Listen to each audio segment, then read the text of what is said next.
I woke to the kind of silence that prickled at my skin, the kind that makes you reach for a weapon before you even know why. The wind was still, the snow muffled the forest around my cabin, and the mountain seemed to hold its breath. It wasn't unusual for these parts to be quiet. For years, I had learned to sleep to the rhythm of the pines, the distant howl of wolves, the occasional crack of ice underfoot. But this silence was different. It carried a weight, a message I could feel in my chest. When I opened the door, I didn't expect to see her. She was sprawled on the frozen earth, a woman barely clinging to life, her skin pale under the harsh light of winter, hair matted with frost and blood. She made no sound, only weak eyes searching mine for something I couldn't give. I carried her inside, laid her on the small cot I'd built for myself, and brought her water from the melted snow. Her breath was shallow, each exhale a struggle, each shiver a warning I was powerless to stop. I watched her fade as the night thickened around my cabin. The fire burned low, and I felt helpless, the weight of mortality pressing down on me in a way I hadn't felt in years. I murmured words I barely understood, speaking into the cold room as if the air itself could hold my promise. She would not die forgotten. And when she finally did, I wrapped her in a worn blanket, carried her to the little clearing behind the oak tree, and dug a grave deep enough for respect but shallow enough for my aching arms. I placed a rough wooden cross over her chest, nothing more. That night, I slept with a rifle across my knees, my fingers brushing the stock as if its presence alone could keep the world at bay. I was a man who had chosen solitude to escape blood and loss. 8 years of isolation had dulled my memory of companionship and danger alike. But when morning came, the silence was broken, not by birds, not by wind, but by the sound of hundreds of footsteps that hadn't existed before.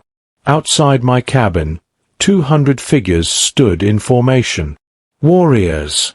Their faces painted, not with war in mind, but with ceremony. Their eyes were fixed not on me, not on my cabin, but on the grave behind the oak tree. Each carried a single white blossom, the petals bright against the frost-covered earth.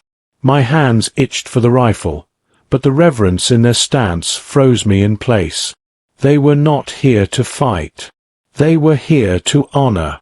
One by one, they approached the grave, bowing their heads, laying their flowers gently upon the dirt.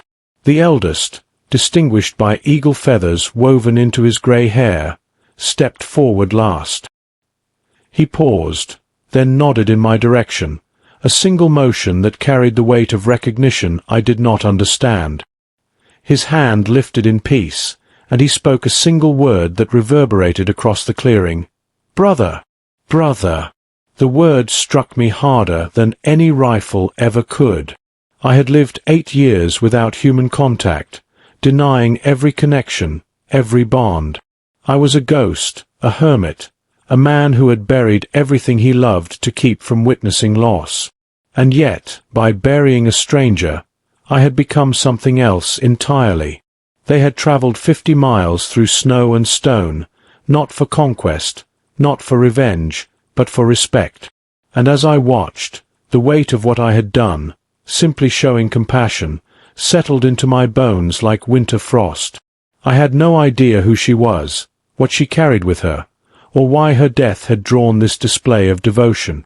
The elder warrior approached me, his boots crunching the frost, the intricate beadwork on his vest catching the dim morning light. His eyes measured me, searching for something that my solitude had nearly erased. And then I understood. This was not merely ceremony. This was a summons. Something sacred, something far larger than me, had been entrusted to my hands, unwittingly, unasked. "You gave her water," he said, his English careful. "You covered her body. You spoke words over her grave." I nodded, unsure if acknowledgment alone was enough. He looked past me to the grave, where the snow had begun to melt around the blossoms, and the wind carried a faint whisper of petals brushing together. "She was my daughter," he said softly. "Daughter." The word cut through my chest like a blade. I had buried her without knowing, without understanding. I had done what any human would do, yet the consequences of that simple act reached far beyond my mountain walls.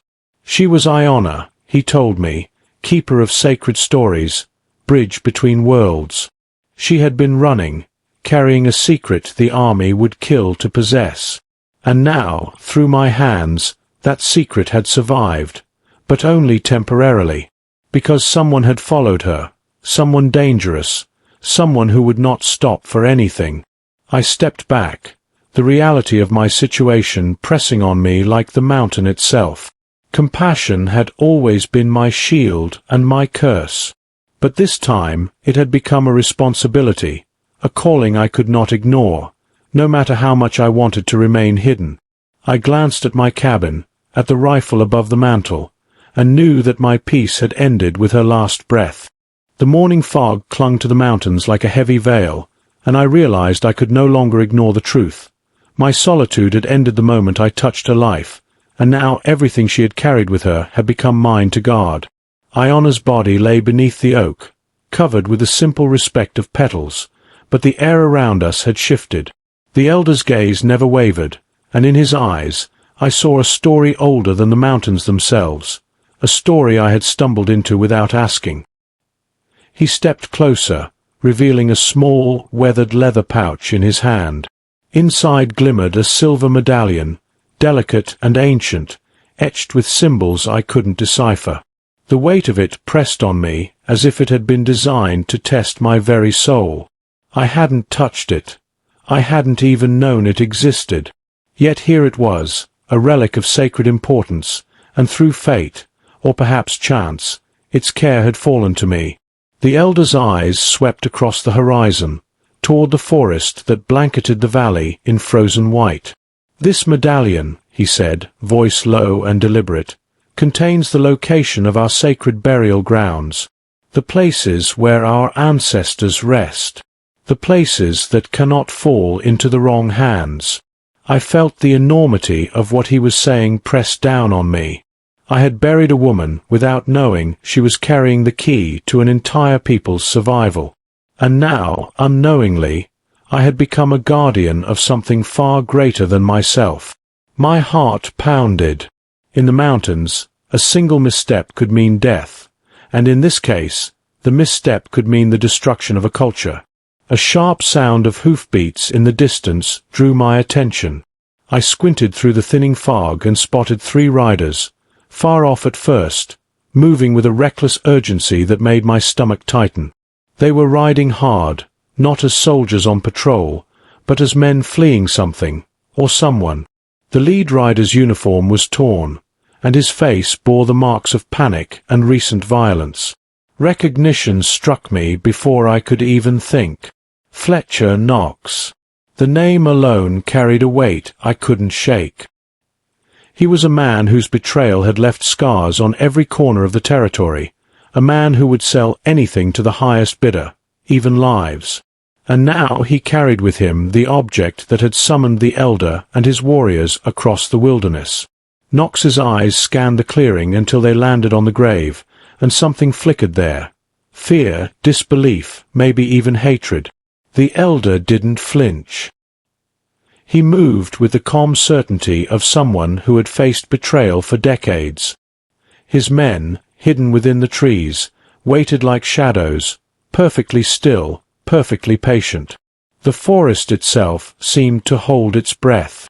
Knox pulled his horse to a halt a few dozen paces from my cabin, his companions following suit, dismounting with trembling hands. They had nowhere to hide. I could see the tension in Knox's shoulders, the desperation that bled through his movements. He clutched the medallion like it was his lifeline, and in a flash I understood. He knew he had no choice but to fight or flee. But the terrain favored neither, and the mountains had eyes that saw everything. For years I had wandered these peaks alone, every hidden path, every crag and ridge, every rock that could conceal or betray a movement. I knew them all, and I knew that Knox, even if he survived the flight, would not escape what was coming. The elder stepped forward, his voice steady, carrying across the clearing. His words were simple but unyielding. "Return what you have taken." Knox's laughter cracked the tension like a whip. It was bitter, hollow, a sound meant to mask fear but failing. He had underestimated the mountains, underestimated the people who had crossed the snow to honor Iona's life, and most of all, underestimated me. The distance between us felt charged, electric, as if the air itself was aware of the coming storm. The riders were too close now to be ignored. Knox's companions looked around nervously, sensing the impossibility of escape. Every muscle in my body coiled like the string of a bow, instincts awakening that I had thought long buried under years of isolation. I had not fired a weapon in years, but I had lived enough battles to know the rhythm of combat, to know the weight of life in my hands. I glanced at the grave one last time. Iona's white blossoms reflected the pale winter sun, a quiet testament to her presence and to the responsibility now thrust upon me. I had a choice: stand back and let betrayal and greed claim what did not belong to Knox, or rise and confront the chaos that had found its way to my doorstep. The elder's gaze met mine. There was no question in his eyes, only certainty, only expectation. Then, without another word, the rhythm of movement changed. Knox's horse pawed at the frozen earth, his companions shifting uncertainly. The forest around us stirred. I felt the cold wind of the mountains whip across my face as the first of the elder's hidden men emerged, moving with a silence and precision that was almost unnatural. Each step, each motion, measured. They were no longer observers. They were the avalanche about to descend. My hands gripped the rifle. 8 years of quiet had not dulled my senses entirely. I could see the angles, the vantage points, the possibilities. Knox's fear made him reckless, predictable. And yet, the stakes were higher than they had ever been in any battle I had fought before. This was not about survival alone. It was about preserving something sacred, something that could never be replaced once lost. The medallion in Knox's hand gleamed against the pale light, a small but potent symbol of all that was at risk. Every instinct screamed at me. The next few moments would define more than life or death. They would define legacy. The mountains themselves seemed to lean closer, as if listening, as if waiting to judge the outcome. And then it began. The first shot was not mine. The sound ripped through the valley like a thunderclap, echoing against stone walls that had remained silent for centuries. I dropped low behind the railing of my porch, heart hammering, the rifle suddenly feeling impossibly heavy in my hands. The forest, once a quiet observer of my solitary life, erupted in motion. Shadows moved between trees, agile, precise. Warriors emerging like smoke from hidden cracks in the earth, their white blossoms replaced with weapons held as extensions of themselves. Knox cursed, the sound ragged, desperate. His eyes darted in every direction, calculating escape routes that didn't exist. The snow beneath his horse's hooves sloshed into slushy puddles, every movement betraying his panic. I recognized his gait from the stories, the legends whispered among settlers. Reckless, cunning, unpredictable. But the mountains did not forgive recklessness. They were alive, and tonight they would speak through the people who called them home.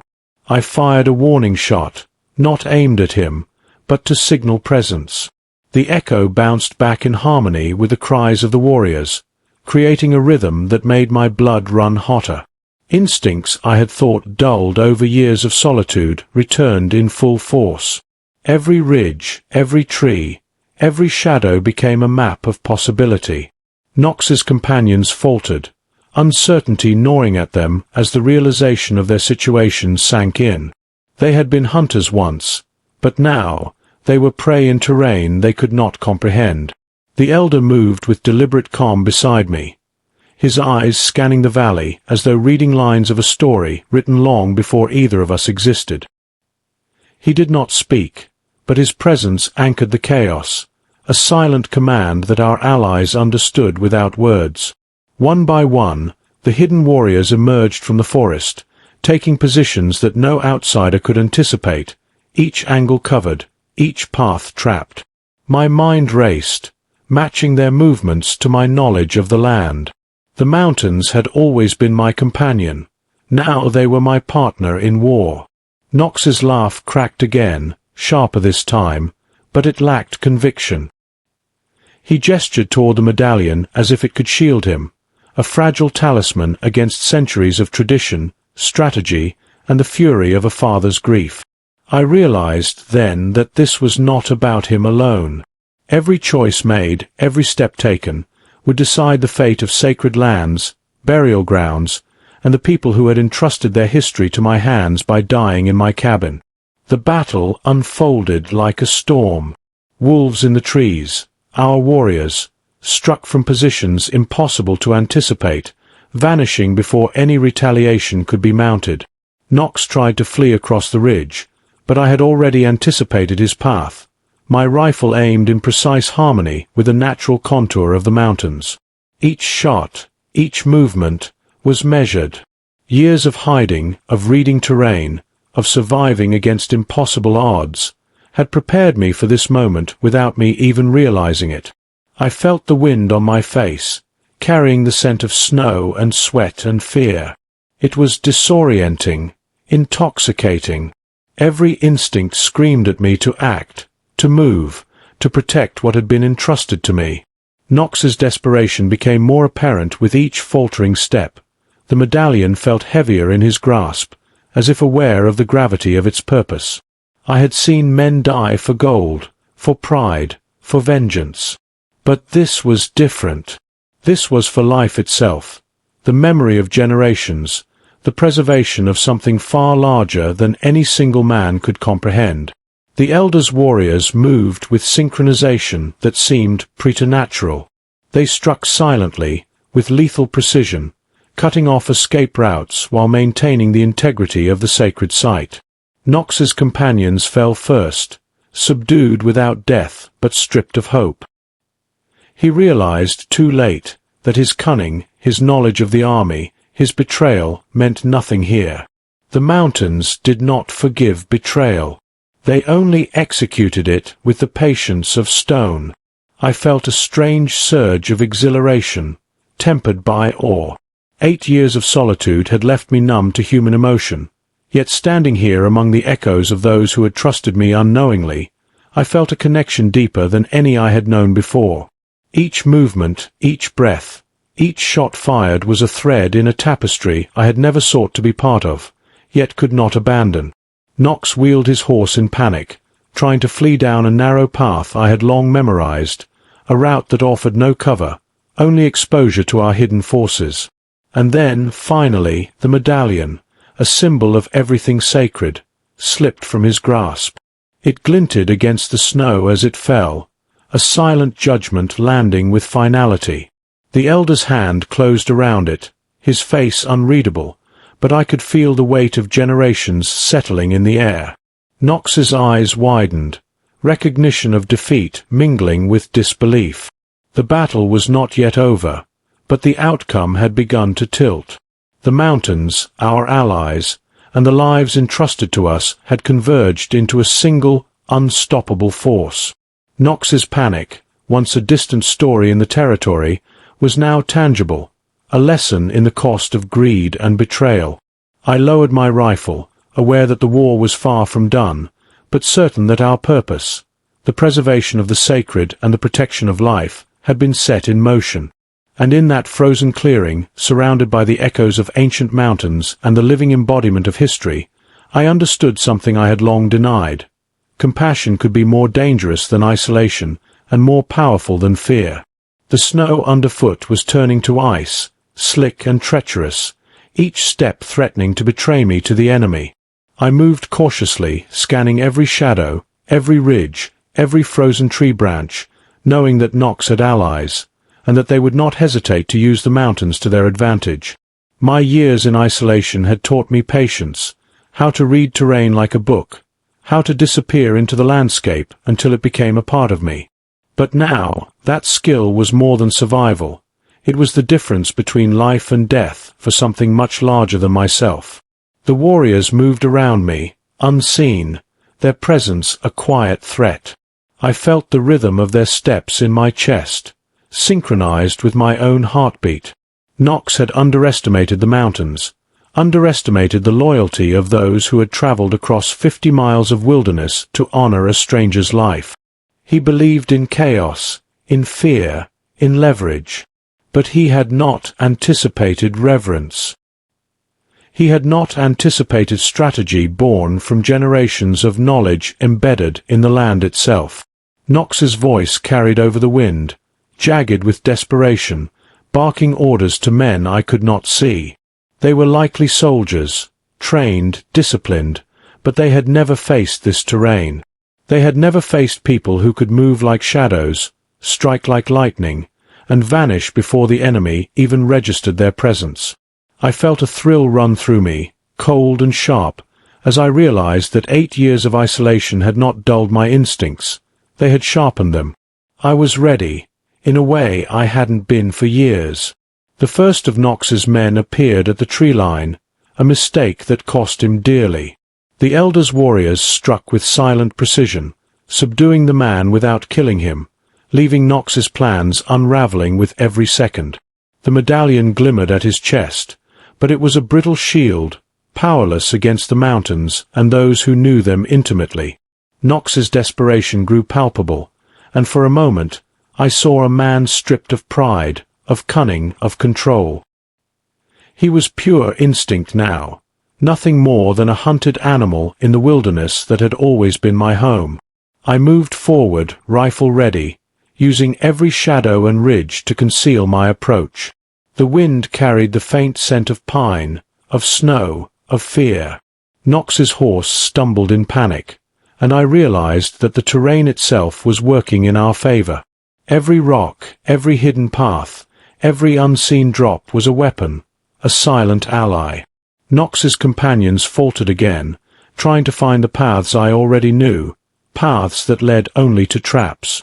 I could see the tension in their shoulders, the way they scanned the mountains, realizing slowly that control had slipped from their grasp. The elders signaled me, and I understood without words. A hidden path led behind Nox's position, a ridge no outsider would think to climb. My pulse quickened as I ascended, the snow crunching softly beneath my boots, each step measured, precise. I could see Nox now, trembling as he clutched the medallion, his eyes wide with fear and disbelief. He had never anticipated being cornered in terrain that was alive, responsive, strategic. I remembered the day I had buried Iona. How fragile she had been, how small her body seemed against the winter cold.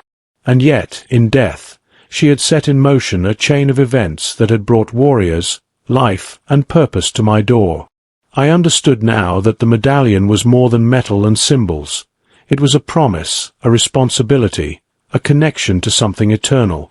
Nox had sought power, but the true power had always been in honor, in respect, in the protection of what could never be owned. Nox turned as I reached the ridge, the snow beneath my boots giving me a slight advantage, the high ground. His eyes darted to the warriors emerging from hidden paths, flanking him silently. I felt the weight of history in my hands, the rifle a reminder of every battle I had ever fought, every life I had tried to save. The medallion's significance pressed against my consciousness. It was more than a symbol. It was a test. And I knew, in that moment, that I could not fail. The first soldier attempted to flee, but the ground was treacherous, and the mountains unforgiving. He slid down the slope, arms flailing, the others quickly subdued by the silent strike of the Elder's men. Nox's panic escalated as he realized his escape routes were gone, that every step he took brought him closer to capture. I felt a strange satisfaction, tempered by the gravity of what was at stake.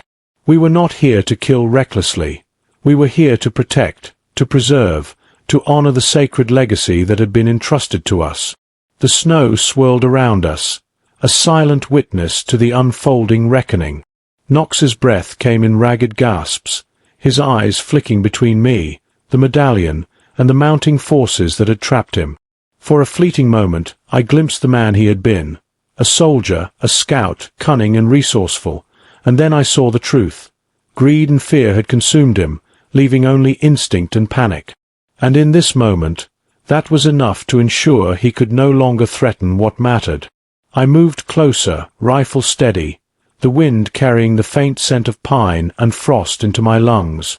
Every fiber of my being was alert, every sense heightened by the urgency of the moment. Knox's eyes met mine, and in them, I saw the realization of total defeat. There would be no negotiation, no clever escape. The mountains had claimed him, and through them, through honor and strategy, we would protect the sacred legacy that had been nearly lost. And then it happened. The mountains echoed with a muted chaos of movement, the crunch of snow under boots, the faint whisper of rifles being leveled, and the soft, disciplined steps of warriors moving through terrain that had become their sanctuary. Knox's panic was tangible, a fever running through every motion. He was surrounded, isolated, and entirely at the mercy of forces he had dismissed as myths, shadows, or superstition. But here, in the frozen wilderness, myth had teeth. I moved carefully along the ridge, rifle poised, eyes scanning every angle. Knox's companions had been subdued quickly, their resistance brief and chaotic. The Elder's warriors had been surgical, precise, silent, and utterly unyielding. Not a single drop of blood spilled unnecessarily, yet the inevitability of Knox's fate loomed large. His eyes darted from me to the approaching figures, seeking allies where there were none, and finally landing on the medallion that glimmered in the Elder's grip. The wind carried the faint sound of distant hoofbeats. The rest of the army, drawn by the promise of the medallion and the greed it represented, was closing in faster than any of us had anticipated. Knox's gaze flickered toward the ridge beyond mine, calculating, desperate, aware that time was bleeding from his control like water through frozen fingers.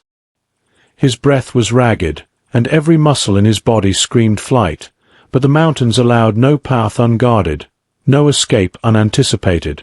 I felt the pulse of the terrain beneath my boots, every ridge, every tree, every shadow a potential ally.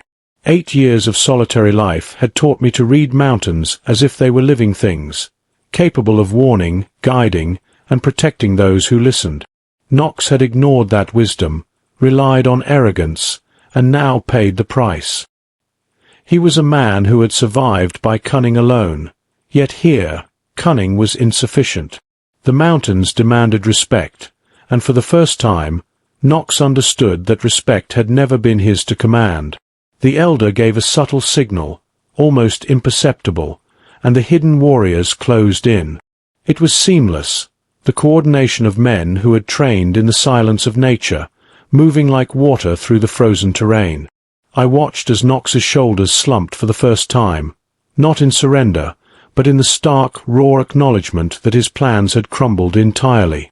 The medallion, once a shield, was now a beacon, and every movement he made only brought him closer to inevitable capture.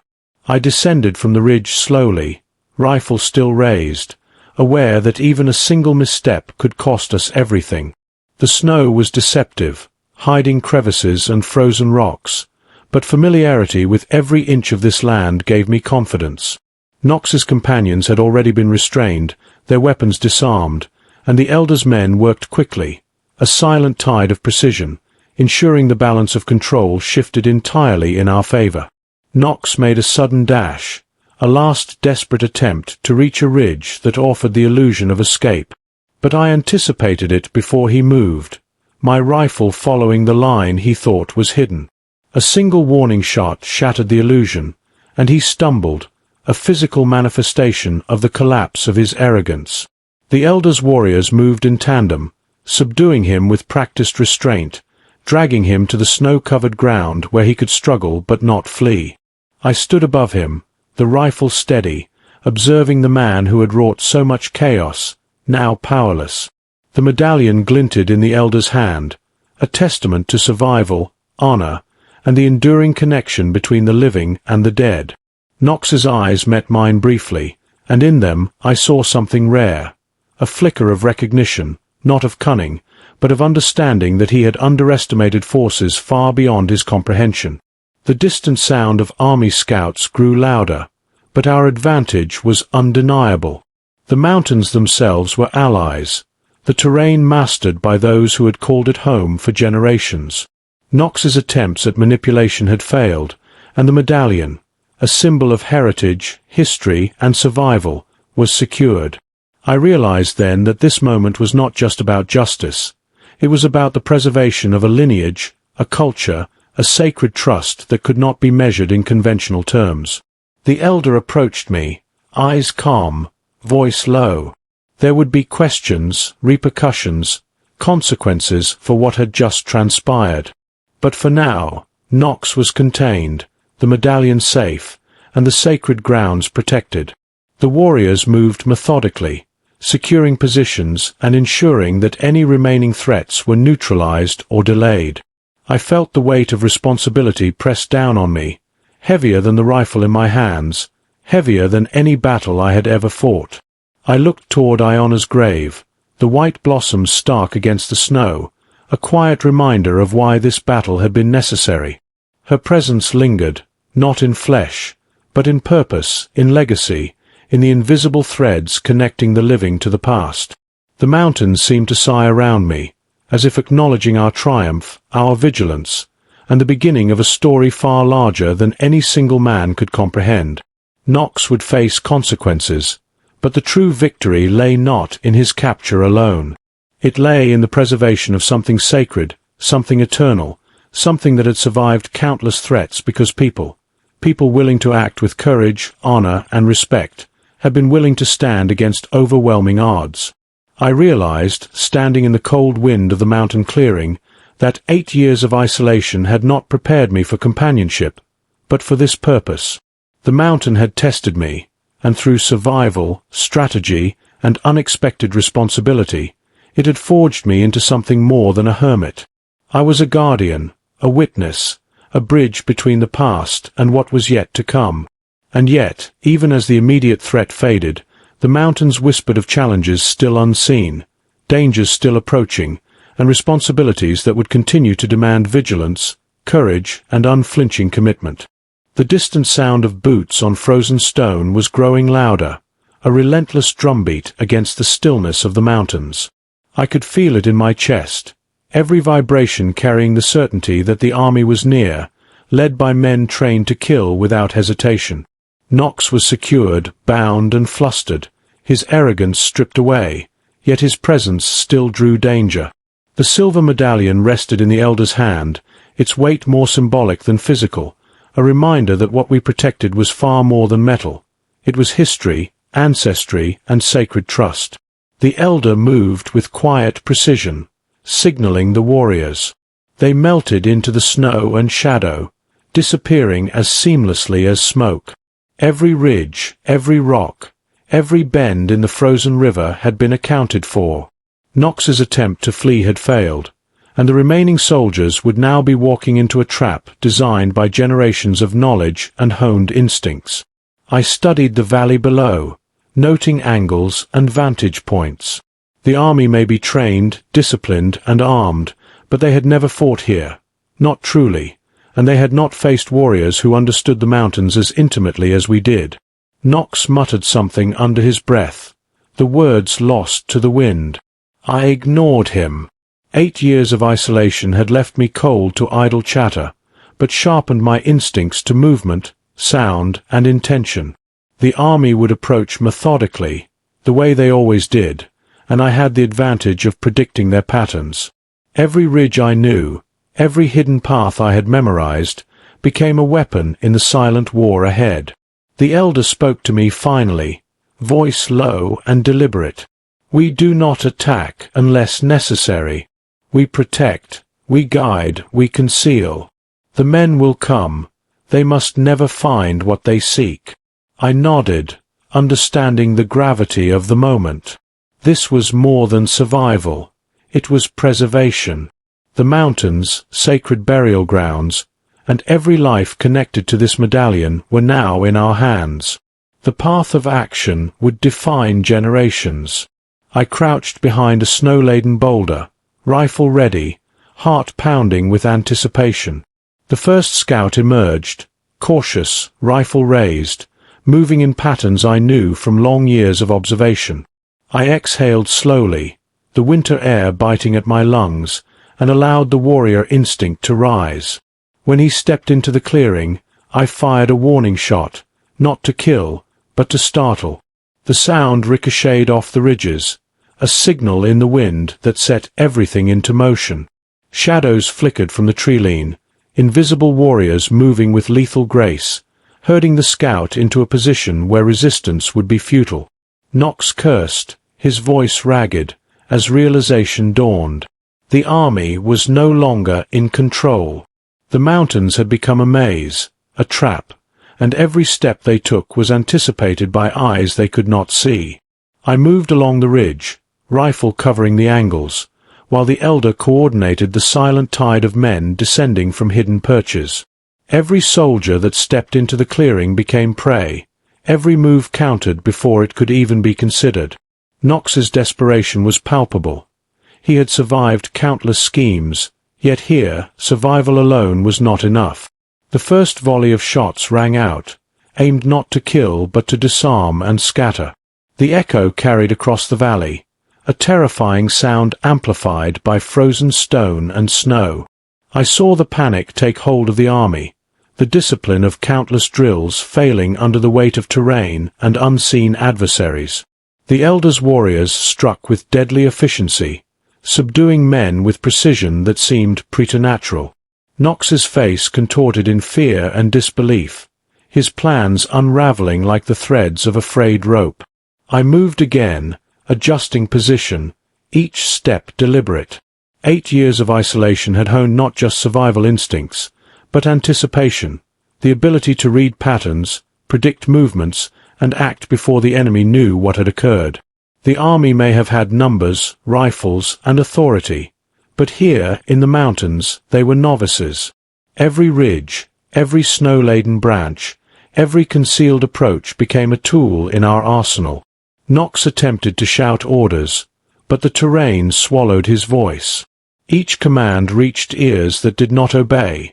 Each threat became a mockery of his situation. The medallion glimmered, held by the elder, a symbol of our purpose and the stakes at hand. Its protection had become the anchor of our strategy, the center of a web that Knox had woven unwittingly around himself. The soldiers were now disoriented, their formations collapsing under pressure, retreating without fully realizing the peril. I observed their panic, the subtle missteps that turned a disciplined force into chaos. I was no longer a hermit hiding from the world. I was a strategist, a sentinel, a guardian of what could not be lost.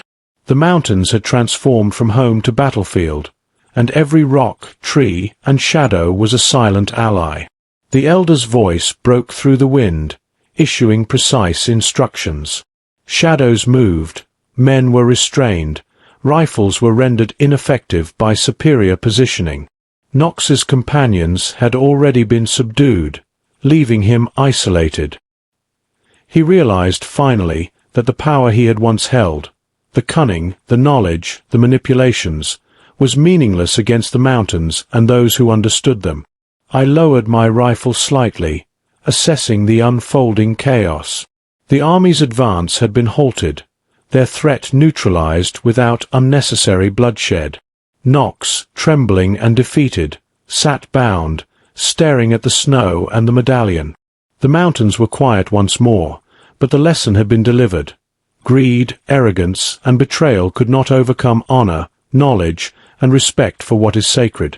I turned my gaze toward Iona's grave, the white blossoms undisturbed by the chaos around us. They were a reminder, stark against the winter snow, of why this battle had been necessary.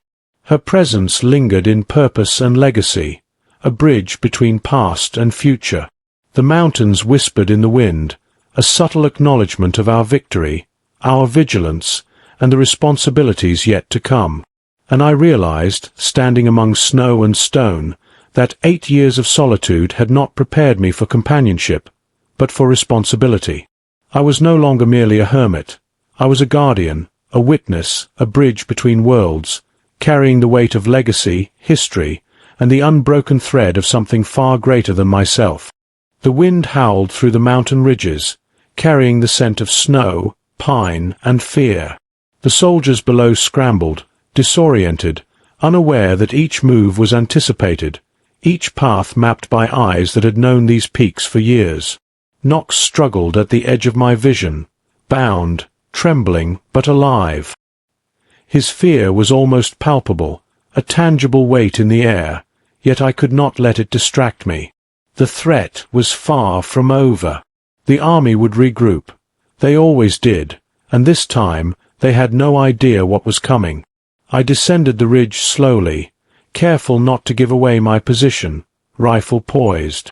The Elder's warriors moved like shadows among the trees, silent, disciplined, a wave of controlled menace that seemed almost supernatural. They did not speak. Words were unnecessary. Every glance, every subtle motion communicated more than any language ever could. Their presence was both reassuring and terrifying, the embodiment of generations who had learned to survive against impossible odds. Nox whimpered as I passed him, a fleeting reminder of the man he once was. A soldier, a scout, cunning and resourceful. But his cunning had been broken here, in the mountains, by people who understood that power was not possession, but responsibility. I ignored his muttered threats. Words meant nothing. Action mattered. Survival mattered. Protection mattered. Below, I could see the army reorganizing, cautious now, the first wave of panic leaving its mark. They were trained for open fields, for conventional battle, not the intricate labyrinth of mountains, ridges, and snow-laden gullies. Every movement they made was predictable to us, a dance choreographed by terrain and centuries of observation. I adjusted my position, noting angles, calculating trajectories, preparing for the inevitable moment they would commit to the first serious push. The first volley of gunfire was exchanged, brief and chaotic. Rocks shivered under impact, snow sprayed like mist in the cold air, and the soldiers froze, realizing they were now in a kill zone of our making. I moved, instinctively, using a fallen tree as cover, shifting positions in tandem with the hidden warriors flanking the ridge. The mountain itself seemed alive, guiding us, aiding us, a silent partner in this deadly game. Nox's voice cracked again, shouting instructions that would never be followed. I could see the panic in his eyes, the recognition that he had been the architect of his own failure. He had underestimated the terrain, underestimated the warriors, underestimated the consequences of tampering with sacred trust. The medallion in the Elder's hands gleamed like a beacon, a symbol of everything worth protecting, and Nox's eyes could not tear themselves away from it. A soldier attempted a flanking maneuver, thinking he had found a hidden path. I fired a warning shot, the bullet shattering a tree branch inches from his head. The man froze, and from the shadows, the Elder's warriors appeared, unseen until the last possible moment. He was restrained without harm, his weapon rendered useless. I felt a surge of something unfamiliar, satisfaction tempered by responsibility. We were preserving life, not taking it recklessly, but every move was a lesson in control, strategy, and precision. The army began to retreat slightly, confused by the unseen threat, but I knew this would not last. They would attempt another formation, another assault. My mind raced, recalling maps of the terrain, hidden paths, and vantage points. Every ridge, every snow-laden branch, every concealed rock was a potential advantage. Nox's failure had bought us time, but it was only temporary. I was forced to think multiple steps ahead, as if the mountain itself demanded foresight. The Elder approached silently, signaling me with a subtle nod. The hidden warriors shifted, tightening the net, preparing for the decisive moment. Nox's panic escalated. He realized that surrender alone would not save him from the consequences of his greed.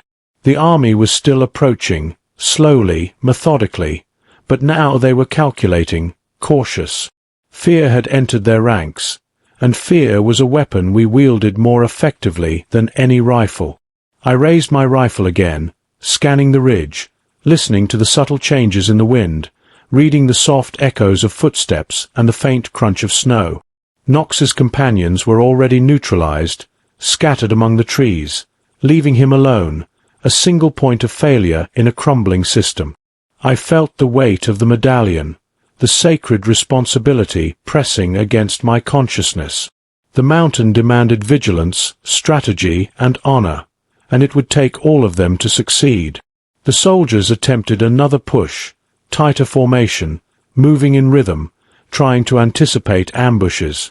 I adjusted, fired a warning shot that shattered the illusion of control. The elders' warriors struck simultaneously from hidden perches, and chaos erupted again among the troops.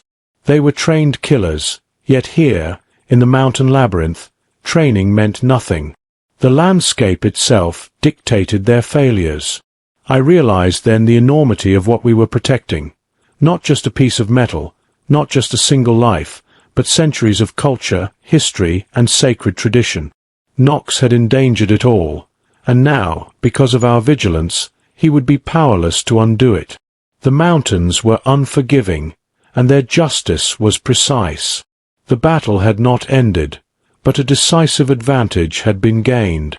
Knox was defeated in mind, body, and position, the army floundering in unfamiliar terrain, and the medallion, and everything it represented, safe. I looked toward Iona's grave, snow undisturbed, blossoms bright against the cold. Her presence, though absent in life, guided every decision, every strategy, every movement. She had entrusted us with something far greater than survival. She had entrusted us with legacy. And I realized, as the wind cut through my jacket and the mountains loomed above, that 8 years of solitude had prepared me not for isolation, but for purpose. I was no longer merely a hermit. I was a sentinel, a guardian of something eternal, a bridge between past and future.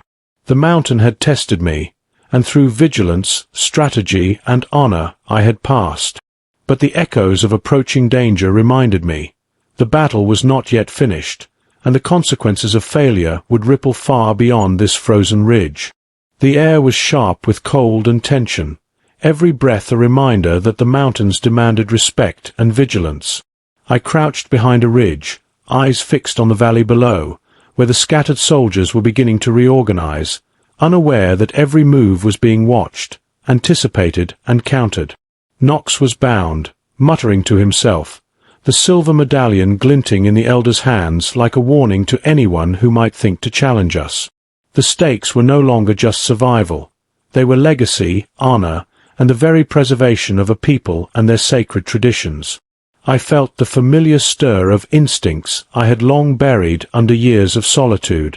8 years of isolation had dulled my contact with humanity, but it had honed something primal. Awareness, strategy, the silent anticipation of danger. I had been a soldier once, a cavalry officer who had learned that battle was not just about firepower but foresight, patience, and the ability to predict the enemy's next move. Those skills, long neglected, surged through me now with a clarity born of necessity.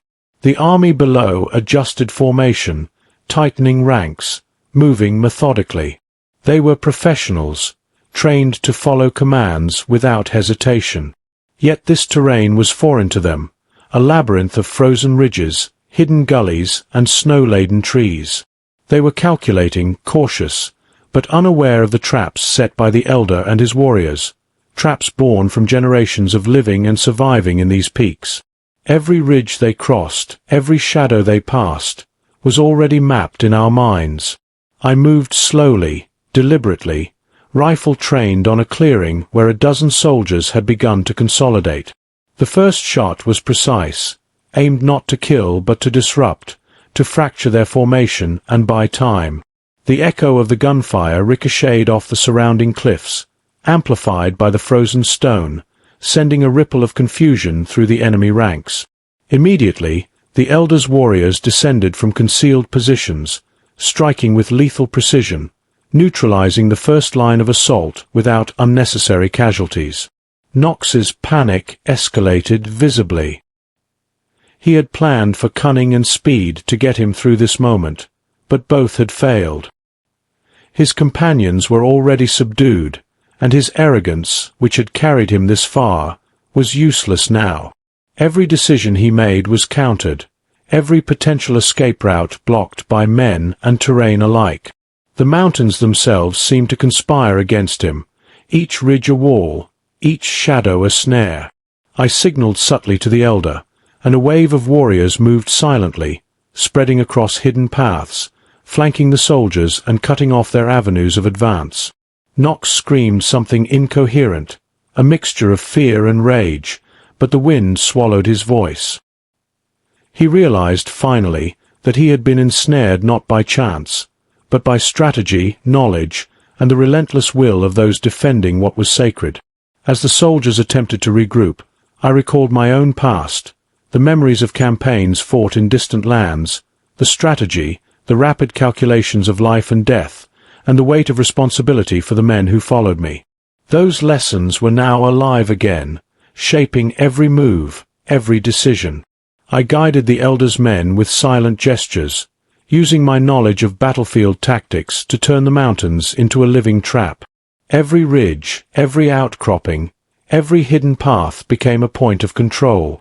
The army tried to press forward, firing blindly into the terrain, but each attempt was met with coordinated resistance.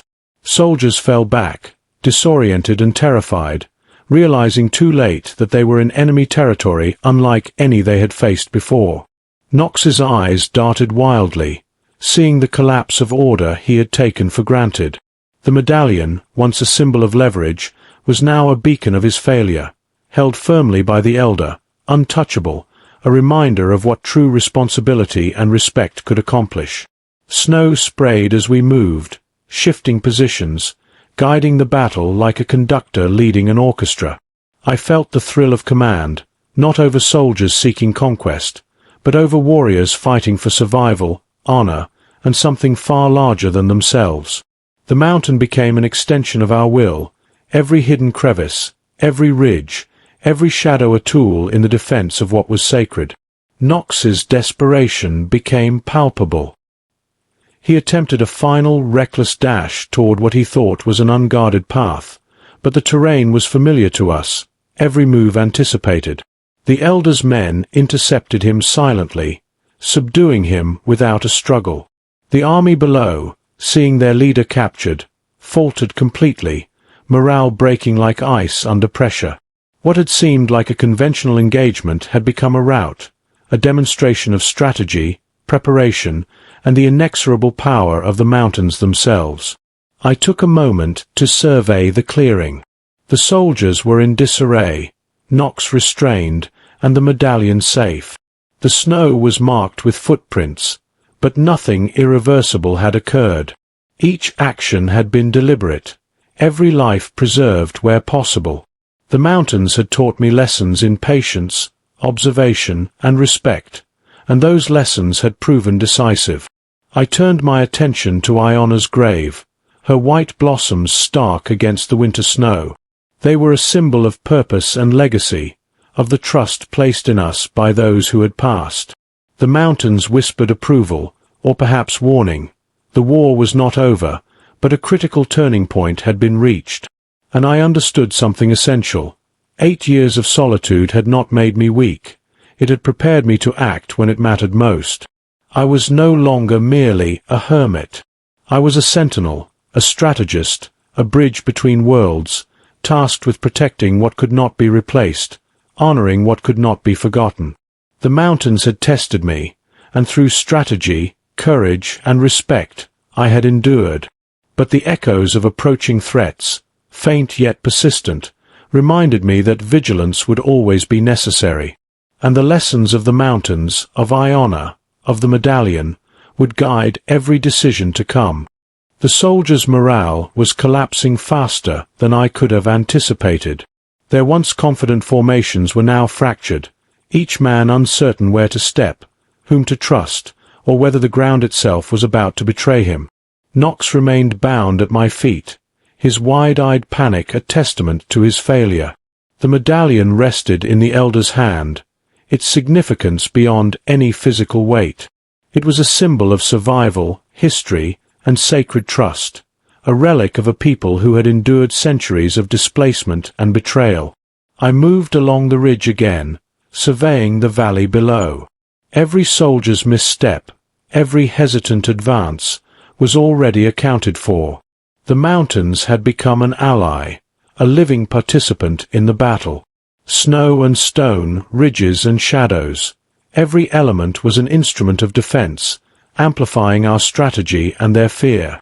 I felt the old rhythms of command settle into my muscles, the cadence of anticipation, the weight of decision, and the inevitability of consequences.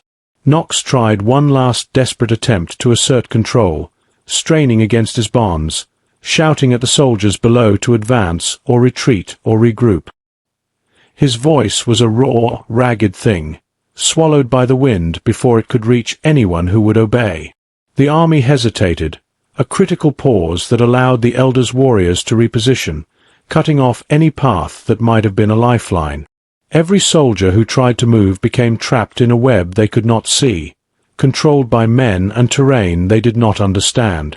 I felt a surge of clarity. This was no longer just survival. It was stewardship. Every life preserved, every misstep corrected, every threat neutralized without unnecessary bloodshed was a reaffirmation of the responsibility I had long avoided in isolation. The mountains demanded precision, vigilance, and honor, and for the first time in years, I felt fully alive in that responsibility. The soldiers faltered completely, their cohesion destroyed, their confidence replaced by panic. Knox slumped against the snow, defeated, powerless, the arrogance that had carried him this far crushed by circumstances he could neither manipulate nor escape. The medallion glimmered, safe and untouchable, a testament to trust and the endurance of something far greater than greed or ambition. From my vantage point, I watched as the elder's warriors moved among the trees, silent and exacting, guiding the outcome with the precision of centuries of experience. Every move I made, every instruction I gave silently, reinforced the lesson. The mountains favored those who understood them, honored them, and wielded their knowledge with responsibility. The battle was not yet fully over, but the outcome was inevitable. Knox and the soldiers beneath us were no longer the hunters. They were the hunted, trapped by their own underestimation and by the enduring vigilance of those who had lived and died to protect these peaks. I exhaled, the cold air burning my lungs, and allowed myself a moment to feel the weight of the responsibility I had shouldered, the clarity of purpose that solitude and survival had forged in me. The clearing was chaos, yet controlled chaos, as the elder's warriors moved with silent precision. I felt the rhythm of the battle in my bones, the heartbeat of strategy, the pulse of terrain, the inevitable sweep of consequences. The soldiers, once confident and disciplined, were fractured, desperate, and cornered. Each move they made was anticipated, countered, neutralized. Knox, still bound, could only watch, eyes wide, the arrogance of his past life dissolving into stark terror. I adjusted my rifle, scanning the ridge, calculating distance, angle, and trajectory. Years of experience as a cavalry officer returned to me in flashes, reading the field, predicting movement, understanding terrain as an ally. Each decision was critical, each action deliberate. The mountains themselves seemed alive, guiding us, amplifying our presence, concealing us, dictating the rhythm of engagement. The soldiers attempted one last coordinated advance, thinking they had found a weak point. I fired a warning shot, snow spraying in a violent arc, and the elder's men descended from hidden perches, appearing like phantoms. Panic overtook the troops instantly. Their cohesion shattered, they stumbled, faltered, and ultimately yielded to the superior knowledge of terrain and the unyielding discipline of warriors who had known these peaks their entire lives. Nox tried to plead, to bargain, to assert control, but the mountains themselves seemed to mock him. Every route of escape was blocked, every potential ally neutralized. The medallion, gleaming in the elder's hand, was untouchable, the symbol of our victory and the preservation of what was sacred. I realized then that the battle had never truly been about firepower or numbers. It had been about knowledge, respect, and foresight. The soldiers, realizing their hopeless position, surrendered. Their weapons were collected, their threats silenced. Nox, defeated and trembling, was removed from the battlefield, restrained, and his plans nullified. The mountains had delivered justice, precise and unyielding, without unnecessary loss of life. I exhaled, the cold air filling my lungs, snow crunching beneath my boots, and turned toward Iona's grave. The white blossoms stood untouched, stark against the winter snow, a testament to purpose and legacy. Her presence, though gone, had guided every move, every strategy, every life preserved. The mountains whispered in the wind, approving, acknowledging the balance restored, the sacred trust honored. In that moment, I understood something I had long avoided. Solitude had not prepared me for loneliness alone, it had prepared me for responsibility. 8 years of isolation, survival, and reflection had forged a man capable of facing not just enemies, but the weight of legacy, culture, and trust. I was no longer merely a hermit. I was a sentinel, a guardian, a bridge between worlds, tasked with protecting what could not be replaced, honoring what could not be forgotten. The elder approached, medallion in hand, his eyes reflecting generations of wisdom and sorrow. The warriors gathered briefly, a silent acknowledgement of triumph and protection. Nox, defeated and powerless, was a reminder that greed and arrogance could never override respect, knowledge, and honor. The mountains had spoken, and the lesson was clear. Preservation, vigilance, and integrity outweighed brute force and deceit. I turned back to my cabin, to the solitude I had known for so long, and realized that this victory had changed everything. Isolation was no longer escape. It was preparation, reflection, and a necessary path to understanding the weight of what we protect. I would never be the same, yet I was more alive, more connected to the world, and more responsible than ever before. The final threads of conflict were resolved, but the legacy I now carried would endure, guided by the mountains, the warriors, and the memory of Iona. The mountains were quiet now, the wind soft against the ridges, carrying away the echoes of battle and fear. The soldiers were gone, Nox defeated and powerless, and the medallion safely returned to its rightful place. I stood beside Iona's grave, snow crunching under my boots, and for the first time in years, felt the absence of isolation as something lighter, something liberating. The white blossoms, resilient against winter's cold, seemed to pulse with life, a testament to trust, honor, and the enduring spirit of those who had passed. I traced my fingers along the rough wooden cross, feeling the weight of responsibility I had carried through the chaos, and realized that my solitude had not been a punishment, it had been preparation. 8 years alone, 8 years hiding from the world, had forged the vigilance, patience, and insight necessary to protect what mattered most. But now, solitude felt different. It no longer separated me from the world. It had prepared me to engage with it, to defend it, to honor it. The elder approached, silent as the mountain wind, medallion in hand, his eyes reflecting both sorrow and gratitude. His warriors emerged from the forest, a living testament to survival, discipline, and the legacy of their people. They did not speak. Words were unnecessary. Their presence alone carried respect, acknowledgement, and a shared understanding of the immense trust that had been placed in me, a man who had once believed himself unworthy of connection. I looked at my cabin, the place that had been my fortress and my prison for nearly a decade, and saw it now as a bridge between worlds rather than a wall. The door, once bolted and guarded, would remain open, an invitation, not a vulnerability. The mountains were no longer just a refuge from human contact. They were a canvas on which trust, honor, and connection could be rebuilt. As the warriors began their silent departure, taking Knox and the army prisoners with them, I felt a shift within myself. 8 years of running, hiding, and shielding my heart had ended. The mountains had tested me, challenged me, and forced me to confront not only the dangers of the world but the shadows of my own past. Now, I was no longer merely surviving. I was participating, protecting, and belonging. The snow-laden ridges stretched endlessly before me, a reminder of the vastness of the world and the weight of what we preserved. I knew that the sacred grounds were safe, that the lessons of history and honor had been protected, and that my actions had left a mark beyond the confines of my solitary existence. Iona's legacy endured, not through the life she had lost, but through the choices we had made in her name. I took one last look at her grave, the blossoms catching the fading sunlight, and felt a deep, unshakable peace. The isolation that had once defined me was gone, replaced by purpose, connection, and the understanding that being alone was not the same as being apart. The mountains whispered their approval, and for the first time, I felt fully, undeniably part of the world I had once tried to escape.